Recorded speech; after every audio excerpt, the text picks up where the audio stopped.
BNP গর্ববোধ করে দেশে আমরা সেই রাজনৈতিক গণতান্ত্রিক সংগ্রামের পরিবেশকে সৃষ্টি করেছিলাম, যেখানে সংগ্রাম চলেছে, বিজয়ের জন্য নিয়মতান্ত্রিকভাবে লড়াই হয়েছে, এবং একই সঙ্গে আমরা একটা মূল্যবোধ তৈরি করেছি, যেই মূল্যবোধের ফসল হচ্ছে আজকের এই গণ অভ্যুত্থানের প্রজন্ম। কিন্তু দুর্ভাগ্য হচ্ছে এই উৎসের এই ধারাবাহিকতা তারুণ্যের অনেক উচ্ছলতা কিন্তু বোঝে না। তারুণ্যের উচ্ছলতার মধ্যে সাহস থাকতে পারে, কিন্তু অভিজ্ঞতা এবং প্রজ্ঞার জন্য যে সময় দরকার তা থাকার কথা না। এ কথা স্বীকার করার মধ্যে কোনো অপরাধ নেই, এ কথা স্বীকার করার মধ্যে কোনো হীনমন্যতা থাকা উচিত না, কোনো ভুল থাকা উচিত না। বরঞ্চ এই কথাকে যারা বোঝে না, অস্বীকার করে, ভবিষ্যৎ তাদের জন্য অন্ধকার হতে বাধ্য। ফ্যাসিবাদ মুক্ত বাংলাদেশে আমরা যখন গণতান্ত্রিক সংস্কৃতি চর্চা করতে চাই, জাতীয় সংসদকে যখন আমরা একটা এফেক্টিভ পার্লামেন্টারিয়ান কালচারের মধ্যে নিতে চাই, আমরা খেয়াল করেছি পার্লামেন্টের চাইতে রাজপথকেই অনেকের বেশি পছন্দ। আমরা খেয়াল করেছি পার্লামেন্টের ছোটখাটো নাটককে রাজপথে এনে আরো বেশি ওটাকে বাষ্প দিয়ে দেন সোশ্যাল মিডিয়াতে নানান রকম যুদ্ধে লিপ্ত করার একটা প্রকল্প কেউ কেউ হাতে নিয়েছে। একথা মনে করার কোনো কারণ নাই তারেক রহমানের সরকার এই ষড়যন্ত্রের গভীরতা বোঝে না, একথা মনে করার কিন্তু কোনো কারণ নাই। একথা ঠিক, আমরা বুঝি বলেই কিন্তু আমরা দায়িত্বশীল আচরণ করি, আমরা বুঝি বলেই কিন্তু আমরা অভিভাবকের ভাষায় কথা বলি। AKS অর্জন করলো গিনেস ওয়ার্ল্ড রেকর্ডস। AKS কেবলমাত্র এই প্রতিক্রিয়াধর্মী উত্তেজনাকর অশ্লীল বক্তব্য এবং সমাজ সোশ্যাল মিডিয়াতে এ ধরনের একটা দূষিত পরিবেশ তৈরি করার লক্ষ্যে আমরা আমাদের দায়িত্বকে নিয়োজিত করতে পারি না।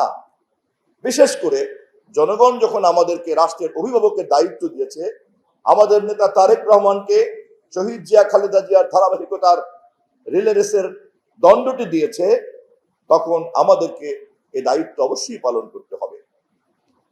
সে কারণেই আমাদের নেতা তারেক রহমান আজ পর্যন্ত কিন্তু কোন আত্মকেন্দ্রিক ব্যাখ্যা আন্দোলন সম্পর্কে দেন নাই। এই কৃতিত্ব জনগণের, বরঞ্চ তিনি ভারপ্রাপ্ত চেয়ারম্যানের দায়িত্ব নিয়ে যখন আন্দোলনের প্রধান সেনাপতির দায়িত্ব নিয়েছেন, 1000 মাইল দূর থেকে তিনি ধীরে ধীরে ধীরে ধীরে আন্দোলনকে বিভিন্ন পর্বে প্রবেশ করেছেন। শুরুতেই তিনি বলেছেন যে দেশে যখন সংগ্রাম আন্দোলন চলে তখন তরুণদেরকে, দেশের সংগ্রামী মানুষদেরকে, আমাদেরকে যারা আমরা রাজপথে ছিলাম, আমাদেরকে সাহস দেওয়ার জন্য তিনি স্লোগান তুলেছিলেন, যদি তুমি ভয় পাও তবে তুমি শেষ, যদি তুমি রুখে দাঁড়াও তবে তুমি বাংলাদেশ। এই স্লোগানকে সম্বল করে যখন রাজপথের থিতিয়ে যাওয়া আন্দোলন ফ্যাসিবাদ বিরোধী আবার জাগ্রত হয়েছে, সেই আন্দোলনকে আবার একটি পর্যায়ে নিয়ে আমাদের নেতা আমাদেরকে আরো উৎসাহ দিয়েছেন। দেশ যাবে কোন পথে, ফয়সালা হবে রাজপথে। আন্দোলন আরো বেগবান হয়েছে এবং অবশেষে 5ই আগস্ট রাজপথেই ফয়সালা হয়েছে।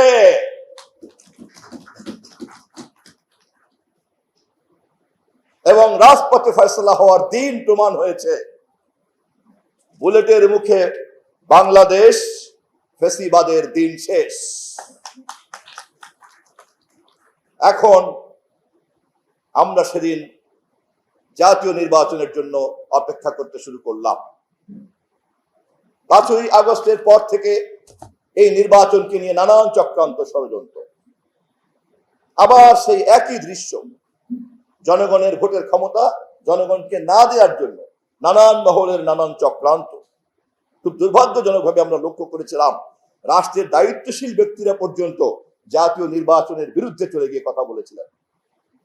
সেদিনও আমাদের নেতা তারেক রহমান লন্ডনে অন্তর্বর্তীকালীন সরকারের প্রধান ডক্টর ইউনূসের সঙ্গে বৈঠক করে 12ই ফেব্রুয়ারির নির্বাচনের তারিখ যে শান্তিপূর্ণভাবে ঠিক করেছিলেন, সেটাই ছিল একমাত্র সমাধান। সকল ষড়যন্ত্রের অবসান ঘটেছে। 12 তারিখে নির্বাচন হয়েছে। নির্বাচনে দেশের মানুষ আমাদের ধানের শীষকে রাষ্ট্র ক্ষমতা দিয়েছে এবং শহীদ জিয়া বেগম খালেদা জিয়ার কেবলমাত্রই রক্তের উত্তরাধিকার নয়, রাজনৈতিক উত্তরাধিকার হিসাবে তারেক রহমানকে রাষ্ট্রনায়ক নির্বাচিত করেছে। আজ আমাদের সে কারণে স্লোগান, গর্ব দেশ, সবাই মিলে গর্ব দেশ, সবার আগে বাংলাদেশ। ফ্যাসিবাদ উৎখাতের পর্ব শেষ, এখন আমাদের দেশ গড়ার পালা।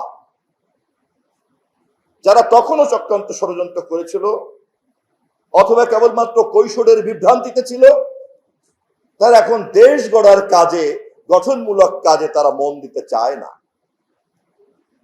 আন্দোলন করা কারো কারোর জন্য পেশা হতে পারে, কিন্তু আমাদের জন্য তা কেবলমাত্রই ভোটাধিকার, গণতান্ত্রিক চেতনা এবং একটি স্বাধীন, স্বনির্ভর, সার্বভৌম বাংলাদেশ প্রতিষ্ঠার কাজ।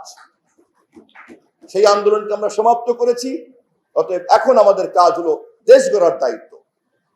যারা সমস্যা তৈরি করবেন, আমরা তাদের সঙ্গে গঠনমূলকভাবে সমাধানের চেষ্টা করব, কিন্তু আঙুল যদি বাঁকা করতে হয়, রাষ্ট্রের প্রয়োজনে, দেশের প্রয়োজনে, জাতির প্রয়োজনে, জনগণের প্রয়োজনে, সরকারকে তো অবশ্যই তা করতে হবে। শেষ মুহূর্ত পর্যন্ত আমরা চেষ্টা করব শান্তিপূর্ণভাবে এই বিষয়গুলিকে সমাধান করতে। আমি ফটো জার্নালিস্ট অ্যাসোসিয়েশন এবং আমার বিএনপি পরিবারকে আবারও ধন্যবাদ জানাই।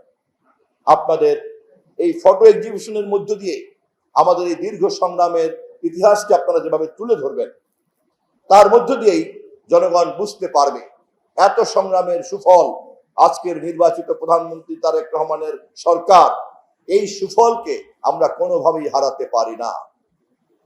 সংগ্রামের দলিল যত বেশি হাজির হবে, যা ফটো জার্নালিস্ট অ্যাসোসিয়েশন এবং আমার বিএনপি আজকে হাজির করছে, এই দলিলের কারণেই আমাদেরকে সংরক্ষণ করতে হবে আজকের এই সরকারকে, তারেক রহমানের সরকারকে, নির্বাচিত সরকারকে।